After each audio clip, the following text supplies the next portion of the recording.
Welcome to another post-game live hang after the Clippers.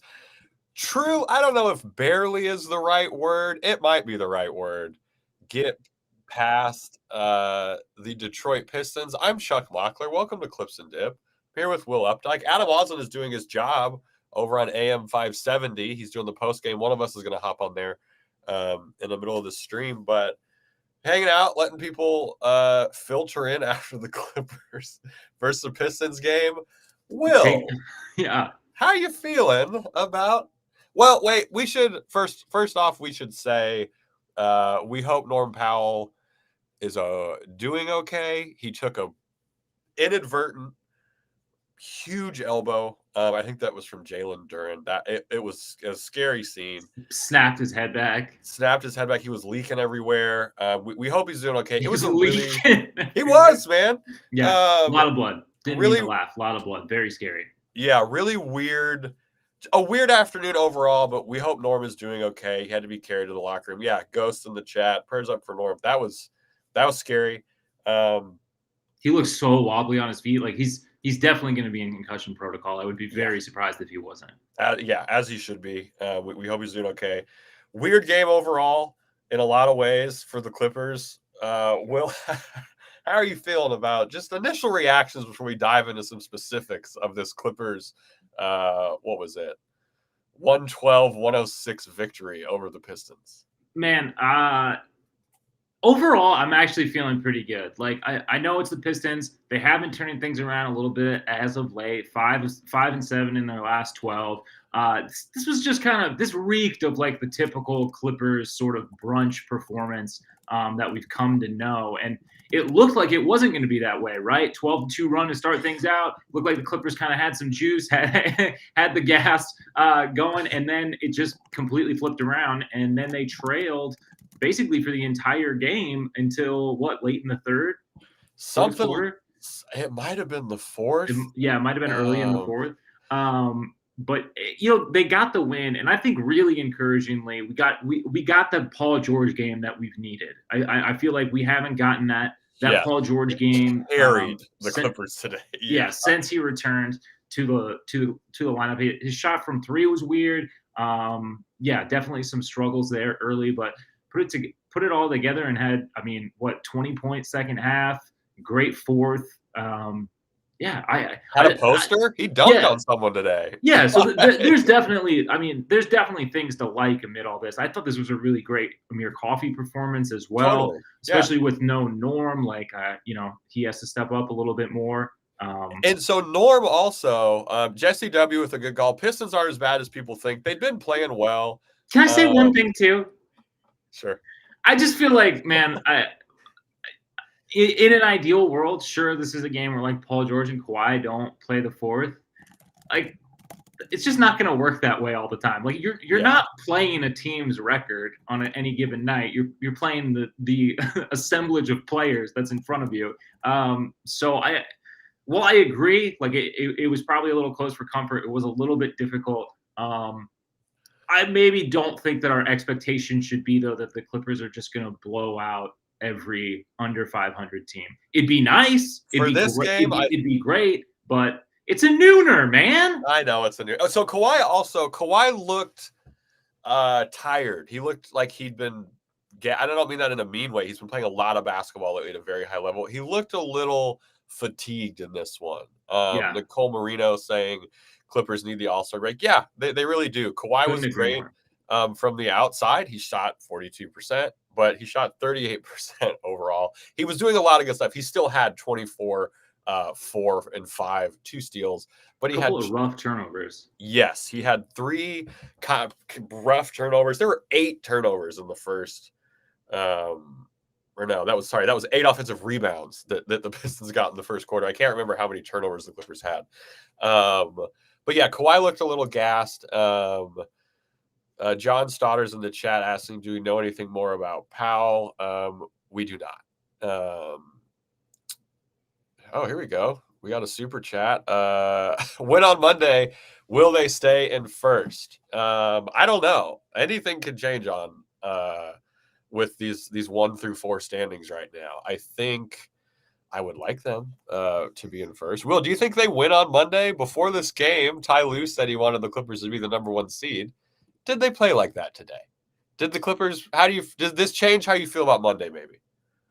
Thank you, No, Alan. no, and honestly, there's one thing like that we've been talking about. My big criticism of the Clippers has been how the offense can really stall out when you're playing against a more physical team, and I think that we saw a lot of that in this game. And to me, where a turning point was when they really actually started just attacking. Like, and I know that it takes a lot of physicality and a lot out of you to do that, but in the second quarter, they were in the bonus. Like halfway into the quarter, they really turned things around.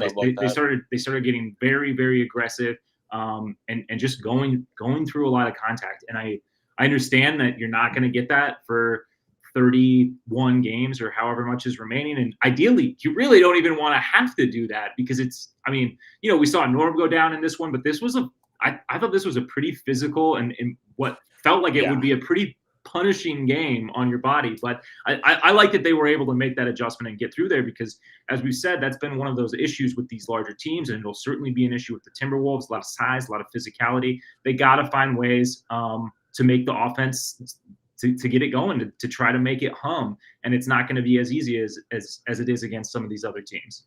The small ball lineup today before Norm. Right. But to answer your question, no, they did not play like a number 1 seed. Nice update. Thank you for this, Gabriel Moreau. Lou says Norm will get stitches in his head. That's great. Prayers up for Norm. Hope he's resting. Luca, what's up, Luca? E23 asked a question because I just wanted to talk about small ball. He said, how many playoff games till we see neither Plum or Tice and just go small with Russ at the 5? Tice was a DNP today. Yeah. Which was surprising a little bit. Plumlee firmly that backup center. The small ball lineup, that was who was it in there? It was Harden, Norm, Amir, Paul George, and Russ. And that lineup in the fourth is the one that really I don't want to say won the game, but it really helped the Clippers' chances in this game. Yeah. We're just a small ball team now, right? Like, we're going to see it on Monday. Mm-hmm. Plumlee played how many minutes in this one? Plumlee played 12 minutes, and Zoo's on a minutes restriction. So if Zoo's playing 30 minutes a night, we're probably looking at Plumlee's minutes maybe getting cut a little bit more, right? And I think it's just going to depend on the matchup. Yeah. Do you think we'll see it? Short rotation in the playoffs, Plumlee's still in the playoff rotation. Mm-hmm. I think Luka E23 is on to something. I don't think we'll see no Plumlee. Yeah, I don't think they'll be completely relegated out of the rotation just because I think that lineup is best in small doses. Yeah. And the physicality is an issue, right? Like that. Like, yeah, the physicality is an issue, and the rebounding. Like I thought obviously we talked about the 0 offensive rebounds, first game in franchise history for that to happen, but overall that was an area that they struggled in too. Yeah, I think that's the first time in basketball history that it's happened. That since they've been tracking offensive rebounds since 1983, I saw this stat from Lucas Hahn. It's only 4 times it's happened that a team's never had an offensive rebound. I can't imagine they went. I can't imagine they were 1 and 3 before that. Rock says it's been the blueprint all season with physical and athletic teams. It's not surprising. Pistons simply got better since last meeting, and they had a bunch of new guys. We talked about it on the pregame pod with when all 3 of us, with Adam was there too. It's like a bunch of random new guys. That Italian guy, Fontecchio was good. Was insane. Like I don't know how he's big too. I like his skill set. I don't know how you game plan for him. You know what I mean? Like, and then this is no disrespect to Fontecchio, but it's like those are the guys where it's like, oh shit, he had a good game. It's 20-9, yeah. AJ with a good point, with an interesting point here. They think that if teams are going to lean into size and out rebound us, we might as well go small.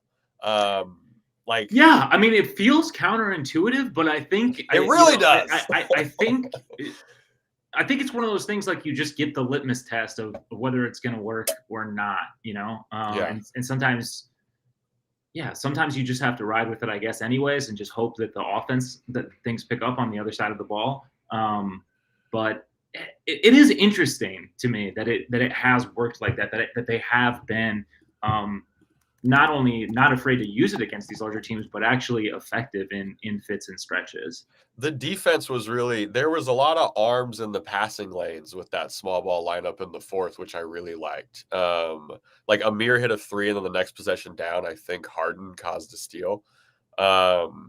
Cesar Cuevas with a great call on our podcast called Clips and Dip.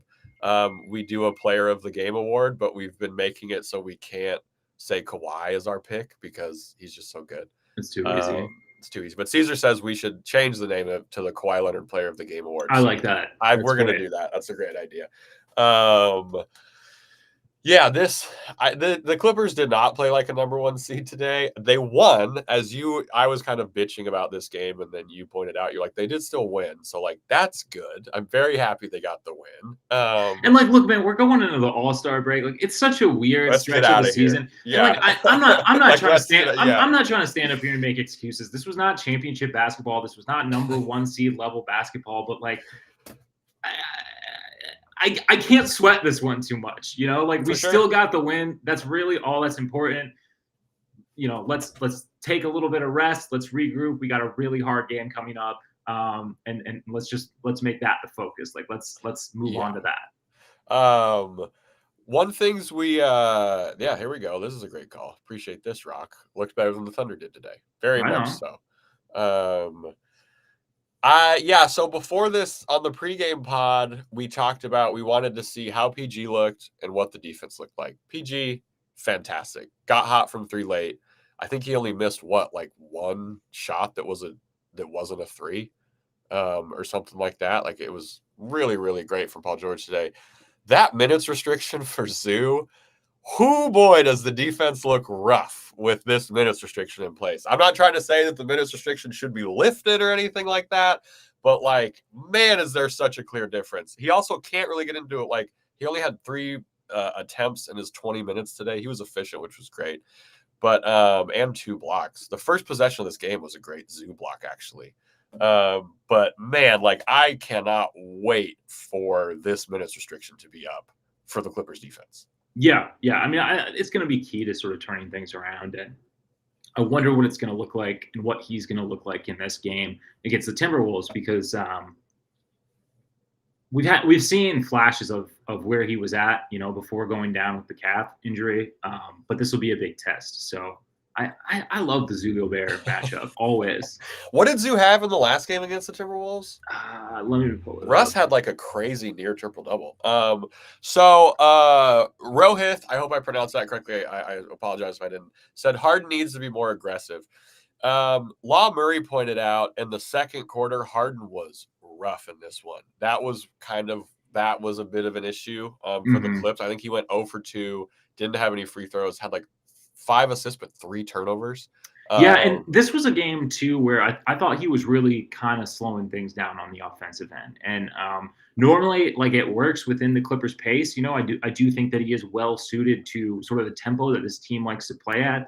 But I thought in a situation where you're trailing by double digits, like, you got to get things moving a little faster. And sometimes, you know, even just moving the ball up the court, it's like we would just halt the momentum. And I think that I think that was some of the part of not getting the foul calls either, because, like, when you're in the half court, it can be a little bit more predictable when it's that slow. Yeah, it was wonky too. This is great. AJ said, always remember Doc saying Zoo and Rudy is like 2 dinosaurs going at each other. Yeah. Big, just lumbering, knocking into each other. Except they got those long arms. I feel like not many dinos have the long arms. That's true. Yeah, now we're going to do a segment called Which Kind of Dinosaur Would Each Clippers Be? That's what we're going to talk about. The Zoo's getting back into form. That'll make the defense look good. And then our other host is not here to talk about it. But actually, we don't need to talk about it. Before we move off the Zoo thing too, it is weird. I feel like we've moved away from using him as an offensive piece, and maybe it's just like still working him back into tempo and stuff. But something that was really effective and was really nice to be able to keep things humming when shots aren't falling, when we're not able to get into the paint with our wings and guards. So I'm hoping that changes. I'm not really sure what the rationale is behind that, but I would expect it to turn around once he kind of rounds more into form.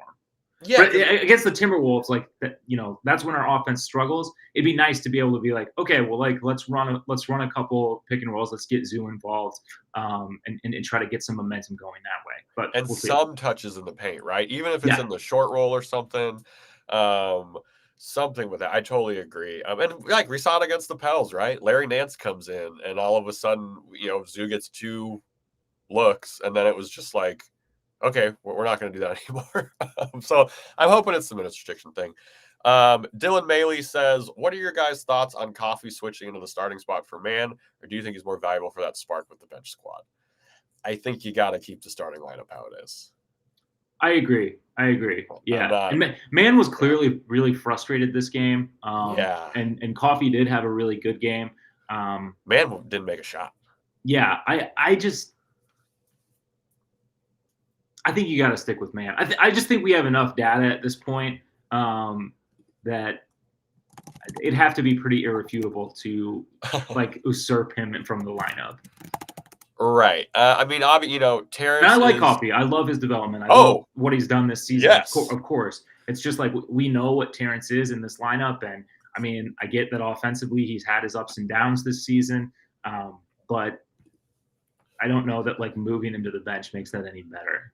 Yeah. And look, Norm is a couple inches taller than Terrence, but I think Terrence might have a longer wingspan. Wait. Norm is not taller than Terrence. Not Norm, sorry, Amir. My bad. Amir. Gotcha. Amir. But I think Amir might, like, because Amir has the weird wingspan thing. Mm-hmm. He's like not as long as I think you got to keep Terrence out there. He's been the starter this long. I don't really think there's a reason to change now. Sliva says Terrence is a pterodactyl. I can see that. I guess. I'm like let's get some more ideas out there. But I'm not mad at that. A lot of thoughts on going small versus the Timberwolves. Towns and Gobert, small ball Gobert alone. Oh, that's a good call. Yeah. No, I think you're right on the money there. I think against the Timberwolves, they will imply some small ball. I was just saying the Zoo offensive thing because he's still going to start. Yeah. Like they're not going to run out a small ball lineup to start. Dude, remember when we had to have Marcus Morris taking those jump balls for a couple of games when the Clippers were really going through it that season? That sucked. Yeah, goofy game today. If you're just joining the stream, thanks for hanging out. It was a weird day at crypto. There's only 3 more brunch games in our lives, guys, which is fantastic. Clippers escape with a win. It was rough, but they got the dub. Other than Paul George, who was your player of the game in this one? Norm Powell, Heart of a Lion. Bad pick. Mine would actually have to be Amir. I thought he was great. Well, how is it not Paul George? But to be fair, I said other than Paul George. Still, how's it not Paul George, Charles? Why can't it be Paul George? Why can't it be Paul George? Are we worried about Zoo being -11? Nope. Just a minutes issue. Yeah. No concerns there. Next point. Next question. I don't know. I'm feeling I like that point you brought about. Like, let's just get to the All-Star break. Like, there's just gonna be. It sucked. It sucked to drop this one, especially like with Norm getting hurt and PG having a great game. But like we got the win. I'll take that. I'll worry more about whether the Clippers are ready to play like a 1 seed after we come out of the All-Star break. Like, just we still just did come off of that big road trip, and again, I hate making excuses for this team, but I just feel like this kind of little stretch of play right now seems very warranted. And PG still coming back, right? Yeah. Like we talked about. It's funny on the pregame pod, we actually talked about maybe wanting PG to sit this game out. We did, yeah. Which. Just because of the way he had looked, especially in the last game, like it's not even just the shot being off. He was just looking a little lost out there, looking like he just wasn't 100% physically. So this is just the exact game. you needed to see, or not even needed to see, but want to see from Paul George. Yeah, that's happy you played. He made a great comment too in the post game. He was like, I got all my misses out or something like that. Yeah, last game against the Pels, which was a good call.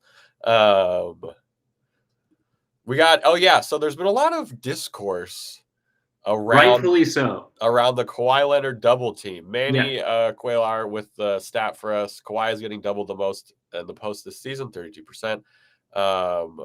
When he's doubled, his points per possession drops a shit ton. Yeah, drops by 0.20. You had a good idea about this, but this is a real thing. Kawhi's getting doubled more. It's looking a little. He needs to be better at passing out of the double. Like, just bottom line, he needs to be better passing out of the double. He's at any given point, he's usually going to be on the floor with 3 other 40% shooters. This is just a team that's built to punish you for doubling, and I don't get why we're not doing that. And I don't know. I mean, Manny brings up a great point. He's getting doubled the most. So, like, it's not new coverage. It's not new coverage for him. This isn't groundbreaking. It's one of those things that we got to work out. And I think it could be I think maybe some more off-ball movement to so Kawhi has some more options, and he doesn't have to like the bad turnover this game where he's trying to loop a pass all the way to the far corner. And I think just having some more off-ball movement to get him some maybe easier options or targets would help.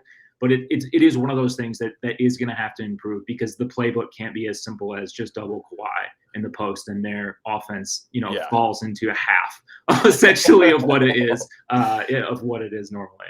Yeah, it's like not half, like 80% or whatever the actual number is. Yeah, it's like be physical, double Kawhi. Mm-hmm. That's kind of your best shot at beating the Clippers right now. And the refs also, just for this Pels game, goofy ass refing. Goofy refing. Dude, I don't like the refs at all this season. I know it's the last two games have bad. The last 2 games have been really, really weird. Like, I don't know if there was like a collective refs meeting where like the Clippers no longer get calls.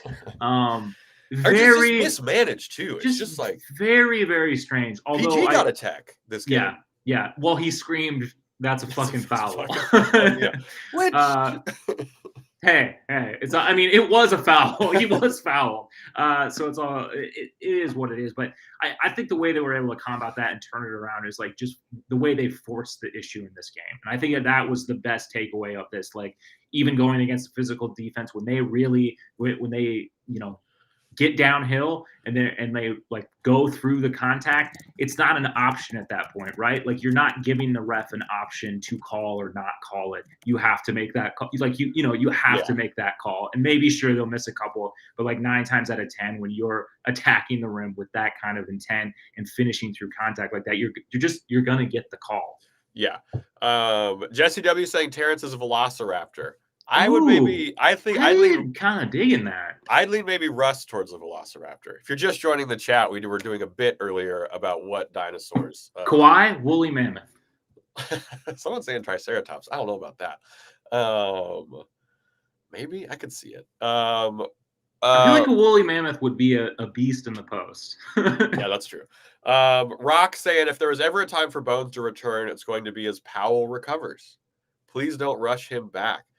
Good idea. Interesting. That we do have to take a quick break because we are going to make this an audio podcast for the audio freaks out there.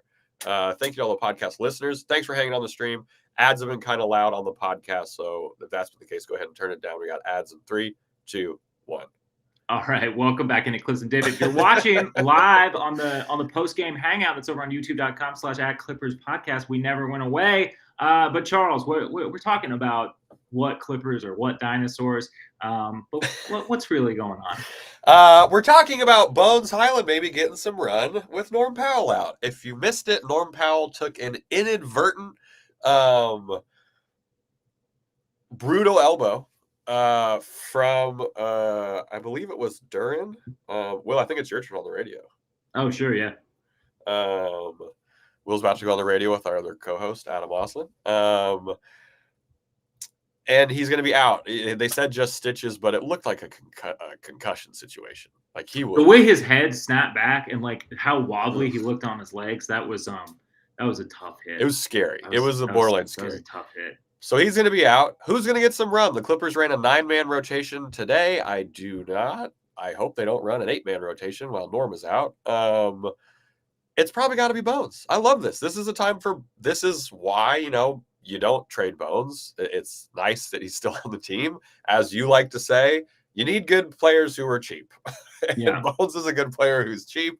I'm looking forward to see what Bones can do at this time. He's been really bad in garbage time. But when he's not been a good garbage time guy. Yeah. But when he got run in, during games when it wasn't garbage time, he looked solid. Yeah. Yeah. How many minutes are we seeing? Someone was asking in the chat too. Sorry, I missed it. Put it up. John A is the best. Is asking who gets the green light first, Bones or Brandon Boston, which I think is interesting because last time we did see Brandon Boston get run before garbage time, far before Bones, and I think we kind of were maybe reading the tea leaves a little too much that maybe that meant that a trade was on the horizon because of how long it took for Bones Highland to come in. So I still. Man, where are you at on this? Because I would still. I want Bones to play. I think Brandon Boston is nowhere near as good as Bones. I would assume that Bones would be higher in that pecking order on the fringes of the rotation. But we did see it. We did see Brandon get the earlier green light before. But to me, I would still say it's Bones. I just think Bones is the more complete player. He's a better professional basketball player. There's a difference. He can just do a little bit more. He can actually run an offense and it's just better for what the Clippers. Yeah. Rock with a good point too. Norm was healthy and Boston's taller, so it's that's I think that's a good point too. This is okay. We got to talk about this because I know you're going to get asked about this on the radio from Adam. He says maybe PJ sniffs the rotation with Powell out. I don't see the correlation. I don't. They're completely different players. What the hell are we doing here? I'm laughing because I agree with you. Norm shoots and makes them. PJ does not shoot. So here's the thing with PJ. I understand the logic of using him in limited defensive situations. I get that. We're probably going to see that. We probably might have to see that at some point. There are 17 games coming up in March. Guys are going to be gassed. They're gassed right now. Yeah. But he got his 35th DNP today in a row. At the ripe old age of, what is he, 39? He's 38. Okay. From a basketball health perspective, you can't just run a guy back out there to play hard-nosed defense and expect him to be at 100%. If he's going to play, he's got to get eased in. I don't think Norm being out is the ticket to that. Yeah. I mean, here's the thing. Ultimately, the team does have some size deficiencies. For whatever reason, I think it's just because of the remaining money on his contract, but for whatever reason, PJ remains a member of this team post the trade deadline. So I think he should. If he's on the team, I think at some point, look, I don't know what the plan is if they are going to use him in a potential Nuggets matchup for just to even come in, get 6 fouls. You play the possessions game, you get the better of Jokic in 4 or 5 possessions which could be enough to get you over the hump, could be enough to swing a game. You don't have to play 4-on-5 somehow offense. Yeah. But if that is the case, if the intention is for PJ Tucker to be in the rotation in the playoffs, I don't know, man. I guess you have to give him some minutes and probably how do you feel about this? But probably non-garbage time minutes, right? Right. No, that's the other. I mean, that's the thing with the Bones thing too, right? Bones is getting garbage time, but you can't judge guys off this. It's really hard to. And I know I just kind of said, Boston isn't as good as Bones. I still believe that, even though it's garbage time stuff. But yeah, if he's gonna be effective, he's got to get actual run.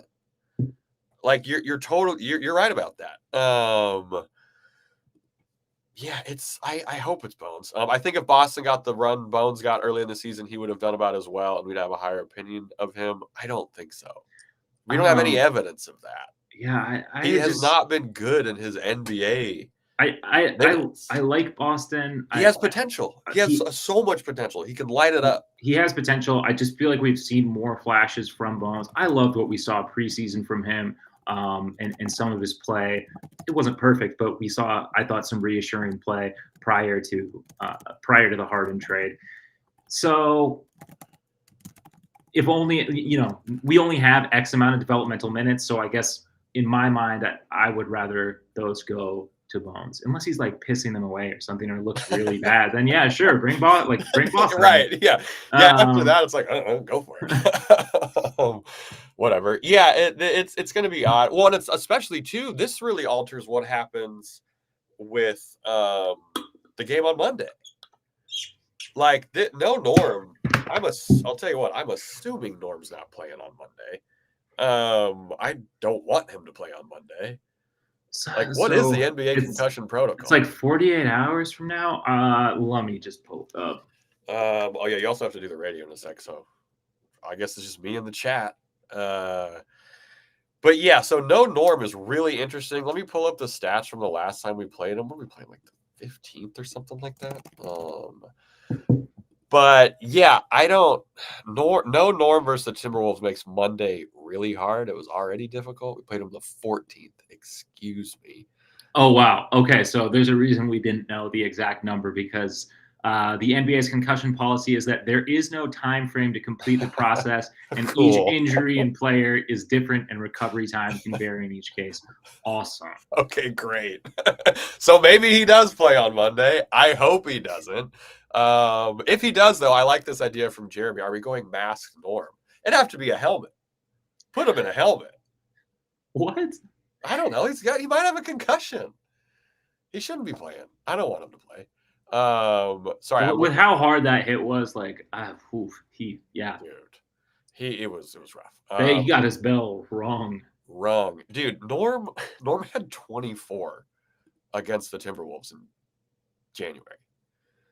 He was lighting them up. And I know obviously it's not a 1-to-1 game thing, but like, this is going to be rough without Norm. It could be rough. I still believe in the Clippers, but Ty Lue doesn't have a lot of time to figure out how to make up for what Norm does. Well, and we don't really have another guy like that. No, we really don't. Even the most optimistic about, Bones' potential minutes for cracking the rotation. Yeah, he's not as good as Norm. Not as good as Norm. Norm is playing incredible, especially in the fourth quarter. Caesar Cuevas with a great idea. Power Ranger helmet Norm. Love that. Yes. That's what we need. Let's do it.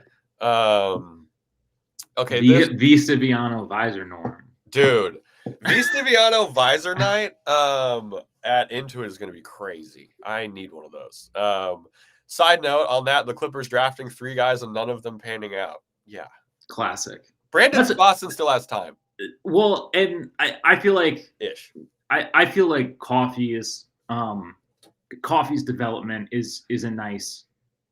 It's a success story, right? Like we missed those Terrence. We missed bites at the apple, or like swings at the plate, or whatever analogy you want to call it. But I do bites feel at the apple's a new one. Well, when you're popping for apples, you only get so many bites. That's true. I've never bobbed for apples. I will never do that.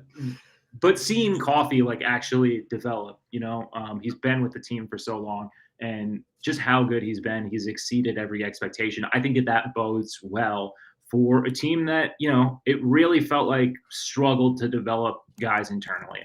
We've talked about this a little bit, but I feel like Terrence kind of developed despite some of the development for the Clippers. Like he was forced to do so many different things. He was kind of put into a no-win situation. And despite that, he managed to flourish. And then, Coffee, I feel like the way they've been able to work him in, and even him starting for stretches, I feel like that's been one of the bigger talent development success stories for the Clippers. Yeah. Ex Mongo Project. Also, hello, Ex Mongo Project. I feel like Hey. you're in the chats and the Twitter a lot. He said, we got bones anyway for those failed drafts. Hell yeah, we did. And Bones you got cost bones. us, yeah, 2 second-round picks. Who cares? This is really funny. I didn't realize this. Did PG give Duran his jersey? Yes. That is kind of, yeah. I mean, thankfully it wasn't. Obviously, it was an inadvertent one, but I did not notice that. Thank you for bringing that up. Yeah, that's why PG was like in the compression thing post in the post-game interview. Also, why does he wear like it's so padded? Dude, he's taking hits. I guess that's fair. That's fair. The way that, it just feels like it would. To me, it seems like it would inhibit your movement a little bit. But I'm sure they got that figured out now. I think PG. I don't know if I think PG's got it nailed down. He's got some access to some non-stock stuff. It's it's not the floor model. It's custom shit, bespoke shit. Art H asks, "Are we getting anyone in the buyout? If yes, who?" I don't know. But we talked a little bit about the buyout market on the last episode. So Thad Young is still out there, right? Yes. And I mean, we've talked, Charles and I have talked, if you're familiar with this podcast at all, we've talked about Furkan, who I'm a little excited about.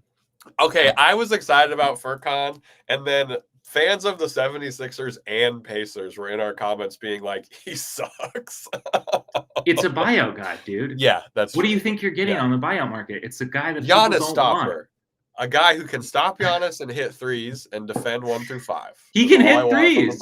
He can hit threes, and he's played the 4, and he's 6'7", and I don't know. I don't know what to tell you, man. I'm not mad at it. Harry Giles, I don't know about that. I gotta hop on the radio. Will's going on the radio, so it's just me. You got to deal with me. I'll take Will off. Harry Giles would be interesting. Former Clipper. I haven't seen his stats, but so who knows? So this is the other issue. This is a great point by Chris. We can't get bio players because of the second apron. The second apron is basically like a hard cap effectively for teams. You get punished in a really weird way, like later down the road with your picks, which sucks. And we can't. So again, Manny, thank you. Again, we can get some, but not all, right? Like we can't get,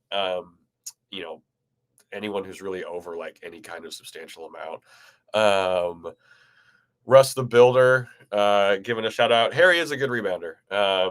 Giles was doing some crazy things with the Clippers. That was an interesting run from him.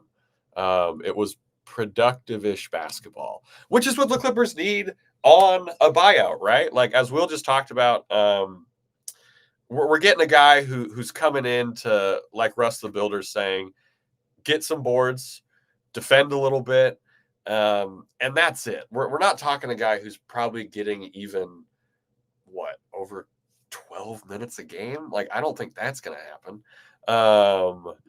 Michael Yoon asking, how do you fix the rebounding problems? Zubac's not being on a minutes restriction. That was huge in this game. We saw that. It was rough. But I don't know. I think one way, as we've talked about sometimes, because people keep bringing him up, PJ Tucker is a rebounder, but he's still on the team. Everyone thought he was going to be gone, but he remains on the team. He doesn't seem happy about it, but he's here. So if you do need some rebounding and you need a guy to maybe defend and play 5 minutes to be, a disruptor, let's trot him out there. Let's try it again. He got 15 cracks at it before. He's had 35 games to rest up for the playoffs. So we'll see what happens. Otto Porter has been brought up in the chat a couple times. I'll check out his contract, but I wouldn't be mad at Otto. He's gigantic.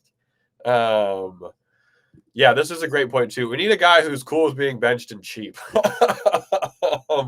PJ Tucker is expensive and not being cool with benched. So that's a great point. PJ Tucker is the opposite of those things, which is brutal. We did Brad Brown's asking any word on Norm. Ty Lue said he's going to get some stitches and he'll be okay. I think that's pretty normal coach speak. The stitches was crazy. If you saw that, he was bleeding a whole lot. You don't see a lot of blood is not something you see at basketball games very often. It was a weird day for the Clippers. If you're just joining the stream, what's going on? Welcome to Clips and Dip.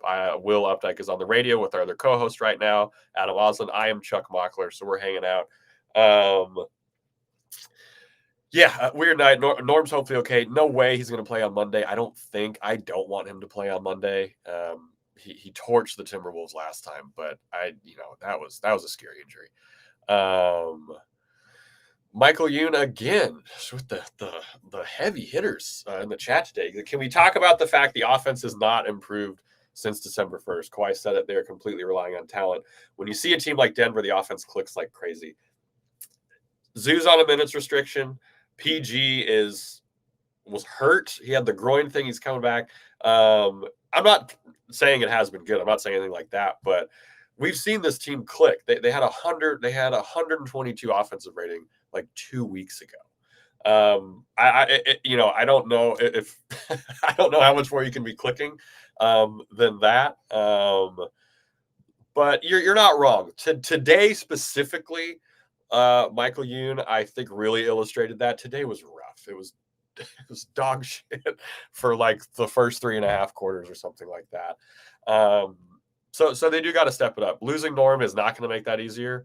What's up, Von Jukaban? Thanks for catching us live. We appreciate that. Will's, again, it's not just me. Will's going to be back. I know there's a bunch of Updike heads in the chat right now. Okay. Aslan doesn't want us to get Korkmaz because he needs him back in Turkey for his EuroLeague team. Fair reason. I get that. A Pacers fan said that they cut Korkmaz and they're not as good as the Clippers are. So I think maybe that's kind of where I'm at. But again, it's a buyout guy. So who knows? In the chat, let us know if you're watching this. Thank you so much for hanging out. If you're listening to this, you can catch up on Clippers, youtube.com/@ClippersPodcast. What do you guys think is going to happen on Monday? There's no Norm Powell. He was great last time we played them. I do want to bring this up. Plumlee enticed to complete the 9-man rotation with Norm out and compete with their 2 big lineups. That's not. Hey, I don't mind that, right? Like we've seen the Clippers kind of lean into the size thing. Like we have 3 centers. Plumlee's firmly in the backup role. He didn't get a bunch of run today. Mostly because of the small ball lineup, which the Clippers just play now regularly. It's kind of crept up on us. Was playing really well. I bet we'll see some Tice run, but I don't know. I think Bones should get the nod on Monday. Thank you, Vaughn. Took the words right out of my mouth. So yeah, Bones needs to get some run on Monday. I don't know if he needs the runs necessarily, but run would be good. Brad Brown making his first live. Appreciate that. Lot of Gallo talk. Wami saying this talk about bringing Gallo back needs to stop. The nostalgia vibes among Clippers fans, which I'm guilty of sometimes, can be very real. But I think I agree with you, Wami. I think I'm on Team Wami on this one. I don't think we need Gallo. He's not a defender. He's not a defender. That's kind of the issue with the Clips right now, right? Like the issue is that sometimes the defense can get bullied, sometimes the offense too. But I'm less worried about the offense than the defense. And Gallo doesn't bring anything on the defensive end right now. This is a pretty funny thing. We do kind of suck rebounding. It's still blowing my mind the Clippers won a game without getting an offensive rebound. I think it's the first time that's ever happened in the history of the NBA. The small ball lineups, Rock saying the physicality issues depth-wise won't help, and it seems like we will lean on small ball. We are leaning on small ball quite a bit. It's been the 2-1-3 era has been marked by a lot of things. One of them is the weird usage and not usage of small ball lineups. Today we saw it, and it worked well, and it's just something the Clippers do now. They had Wingstop. We were pitched Wingstop last year. We did not get that. We got Olive Garden. We saw like 4 guards lineups all the time. And now we don't have those wings, and we just go small. So it's very odd, but it does seem to be working, which is good. And we are definitely going to see it on Monday against the Timberwolves. The absence of Norm does make it a little weird. But I still think we'll see it out there. Hey, time to cut Primo and sign Thad. Sign us up. Thad Young, we talked about Thad Young a couple episodes ago. Why not? We don't need Josh Primo on the team. He's not going to get any burn. We already have too many guards. Let's cut Josh Primo and sign Thad Young. Let's sign Korkmaz. Let's figure something out. Yes, so this was the other part. We came back against the Wolves when we did small ball the last time.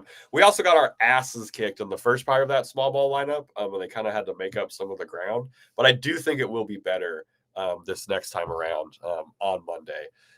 Will mentioned too, this is a weird part of the season. We don't really know what the Timberwolves are going to look like. Really happy it's a home game for the Clips. Just for the vibes. The fans at Crypto have been great this year. If you've been at the games, you've been fantastic. I do not think Primo is an asset for next year. He's not really playing that well. And I just don't see him kind of being an asset. I don't know. We're going to, some of the people are arguing about Paul George in the chat, which doesn't make any sense. Blake Griffin can rebound. Wink, wink. Man, can he? It's weird right now with the buyout market for the Clippers. This situation is weird, right? We need a guy who is not going to play a lot, but when he does, is still going to be effective defensively and things like that. So I don't know if Blake Griffin fits that. Again, for the vibes, sign me up. If we had the extra roster spot, that would be great. But they maybe do need to go get a guy on the buyout market who can shore some of that up. It's something that, one move isn't just going to all of a sudden make the Clippers a big physical rebounding team, especially a buyout move. But they can take some steps, right? The Clippers not making a move at the trade deadline is going to be judged by what happens at the end of the season. People are going to be either really upset or not say anything about it, about Lawrence Frank not making any moves. So it's going to be interesting. Chris, with a great idea in the chat. If we could combine Dwight Howard and Cousins into one player, game over. Sign me up. Ballmer's done a lot with the Intuit Dome, but where's his player combining contributions, right? Let's get that figured out. Brad Brown asking, aren't we limited on the buyout market because of the new CBA? A little bit. It's very weird. The second apron kind of is effectively a hard cap. So it just kind of makes things shitty. The Clippers already don't have a lot of picks and things like that.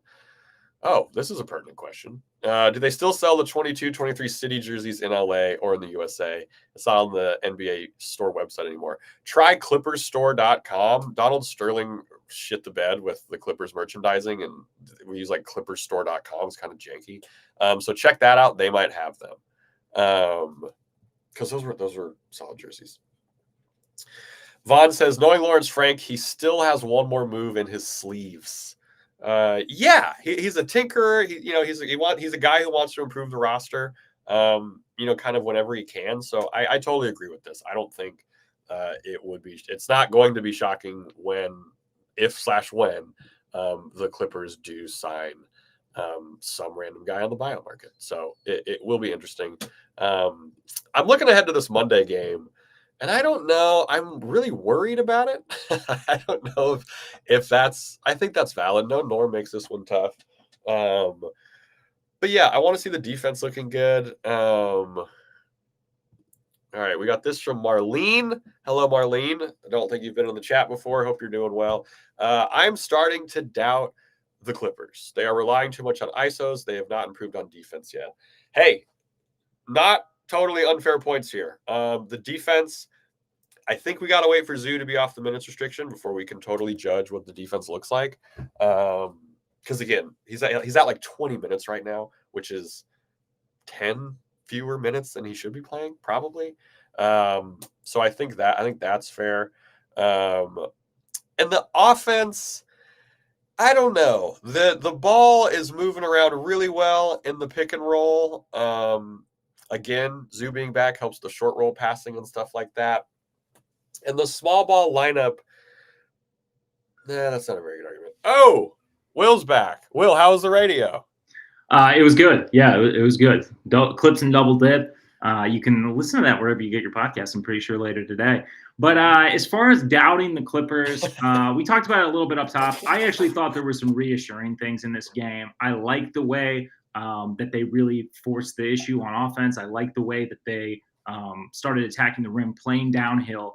We know, we're like it's just one of those things. Like the whistle, I feel like has been very weird the last couple of games, and I'm not a guy who likes to blame things on the whistle. It's so, for the most part, it's out of your control, right? There's nothing you can do with it. The best thing you can do, though, is to try to force the issue, to try to get downhill, to try to force the refs to make that call. And I thought that they did that very well today, even in a brunch performance, even in a game where, man, it just seemed like they were very tired, that they were exhausted, that they were a little out of form. And I think in terms of doubting the Clippers, I mean, this is the best PG game we've seen in a while. This is the best he's looked since the groin injury. That compounded with, a nice stretch of rest.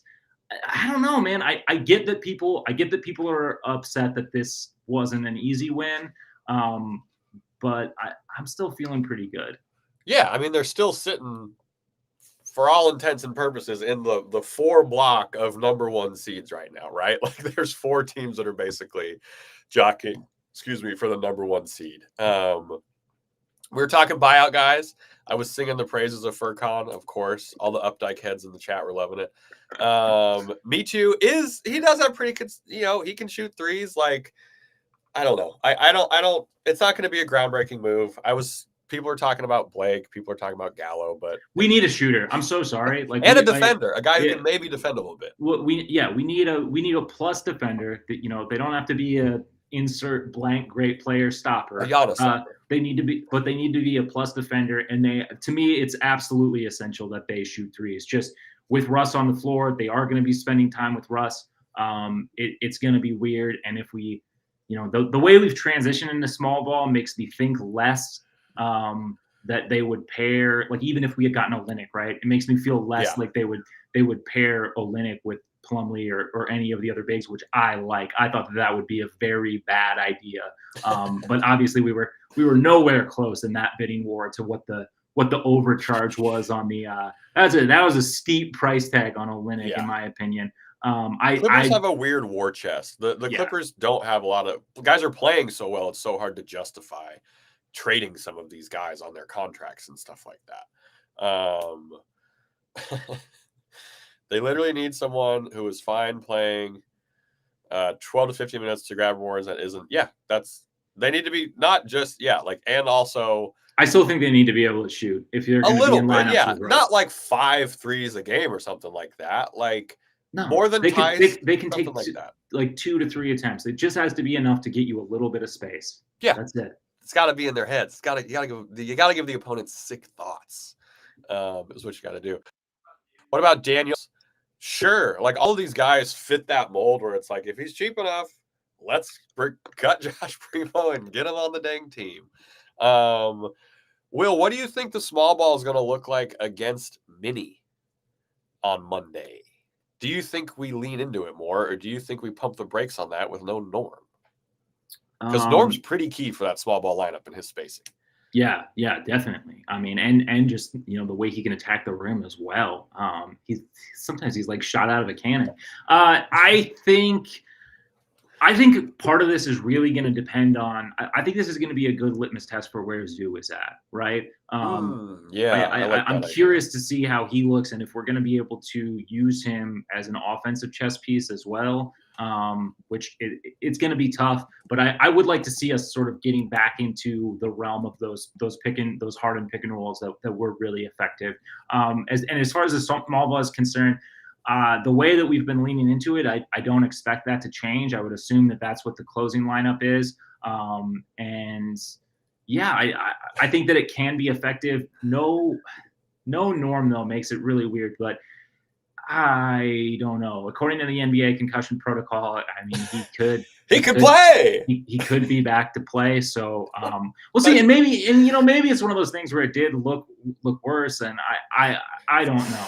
And he was an elbow. I will say an elbow is pretty easy to cut open a gash on someone's head. It's like a pretty, it's sharp, bony part of the body. But the way his head snapped back and how wobbly he looked, I would not assume that he's ready to go on Monday. But I hope that I'm wrong. I hope that that's not the situation. Hope he has a but Super Bowl. It does make it more difficult. But I will also say this. What about some just really good coffee minutes helping a small ball lineup out? That would be great. Amir's going to be leaned on more probably without the Norm thing. Spankham is saying y'all are not ready for mass Norm. I would love mass Norm. If Norm plays on Monday, he better be in a mask of some kind. Well, you said full helmet, full face helmet. Dude, full face helmet would be sick. So Amir only played 9 minutes last time versus the Timberwolves, which is I don't expect that to hold the same. Yeah, I'll give you a bold prediction right now. I don't expect that to hold the same. You're taking the over on 8.5 minutes for Norm. I think so, yeah.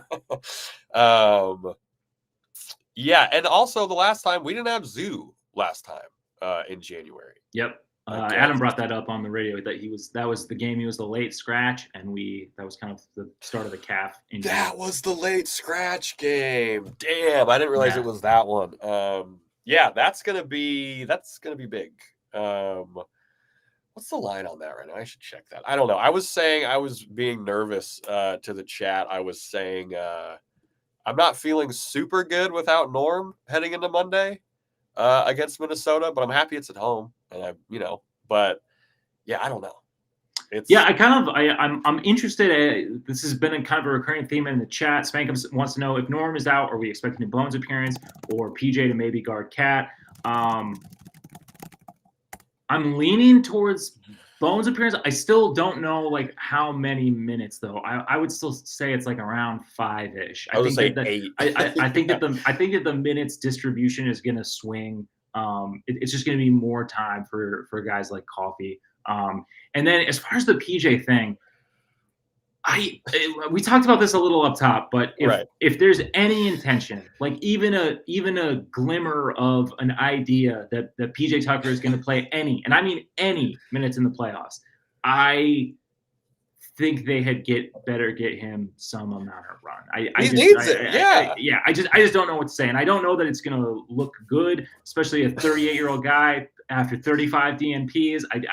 That doesn't sound like a recipe for success to me. But if there is even like I said, a hint of a sliver of an idea that he is going to somehow be soaking up playoff minutes, they had damn well better figure out a way to get him in, not only get him back up to game speed, but figure out how they're gonna what rotations they're gonna be able to put around him to make that actually work. Because we saw offensively, it was a nightmare, and lineups with him and Russ are gonna be have negative spacing.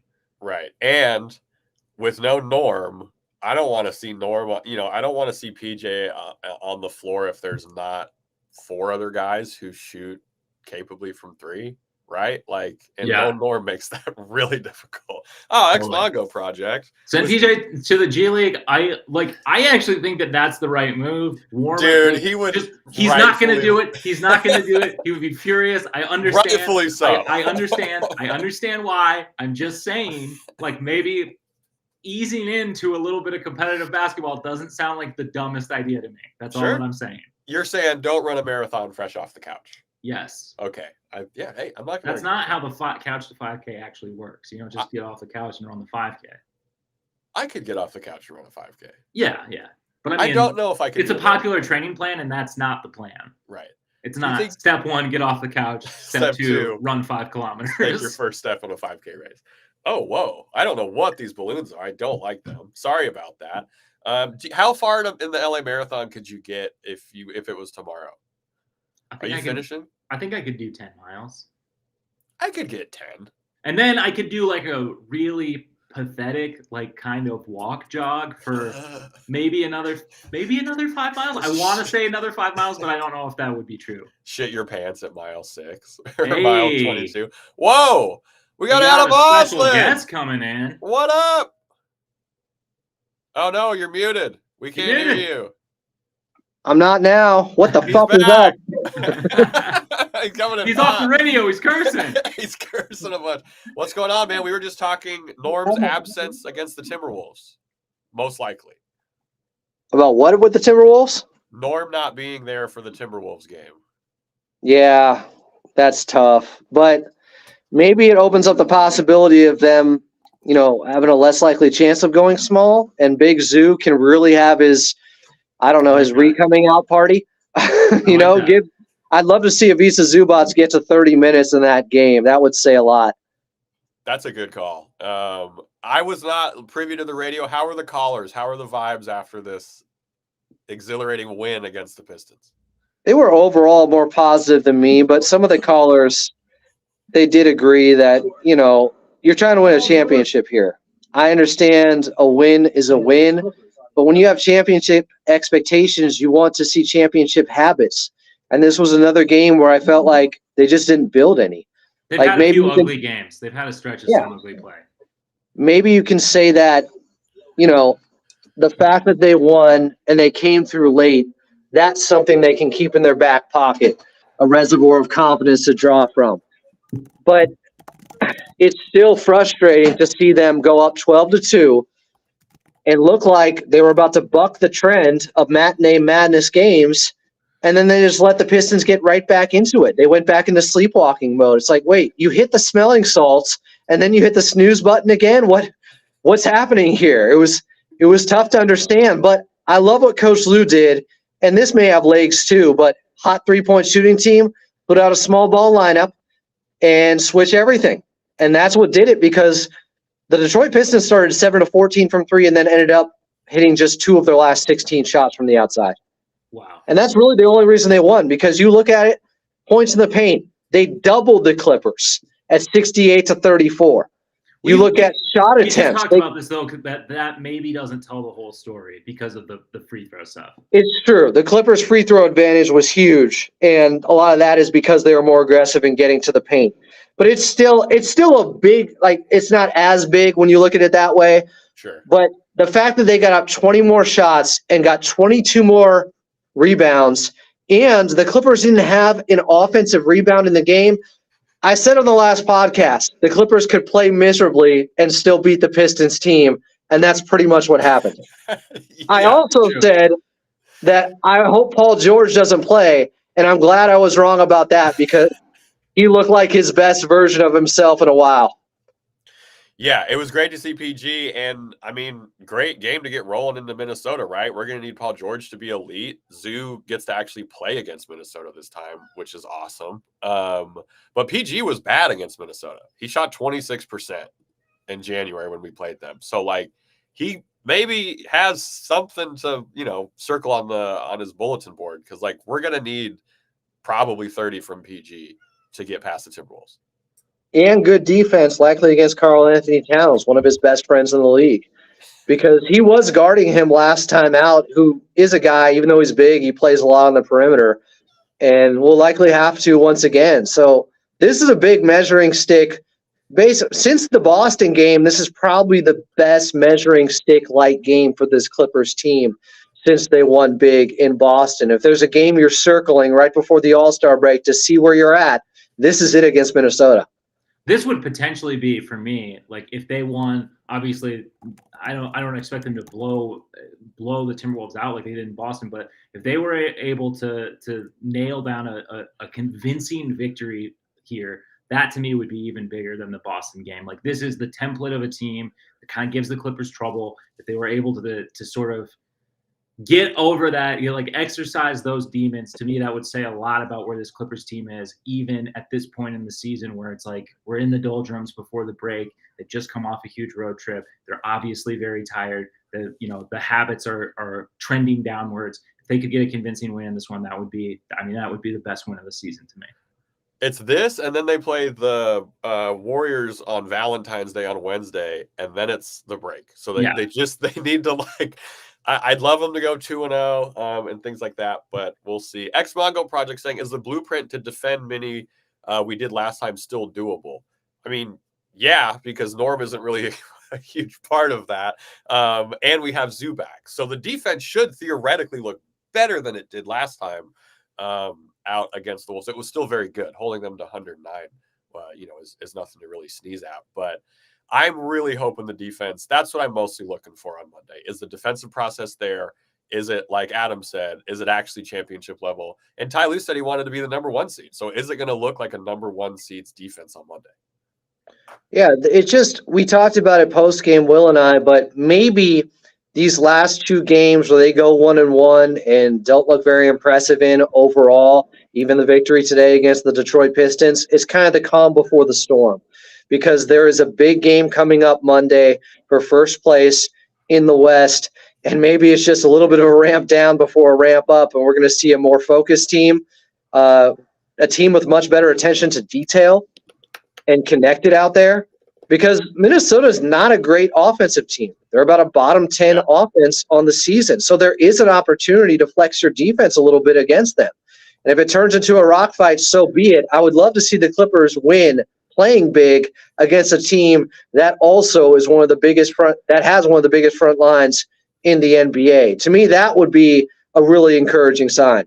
All right, so Adam, as the resident PJ Tucker optimist, where are you at with Norm likely out of the lineup, possibly out of the lineup? Who do you see getting more run between Bones and PJ Tucker? And what do you think your boy PJ Tucker could bring to this matchup if he were to get some minutes? I mean, Bones is more likely to soak up guard minutes than I think PJ Tucker is. But let him bring the ball up. Let's see what he can do. You never know.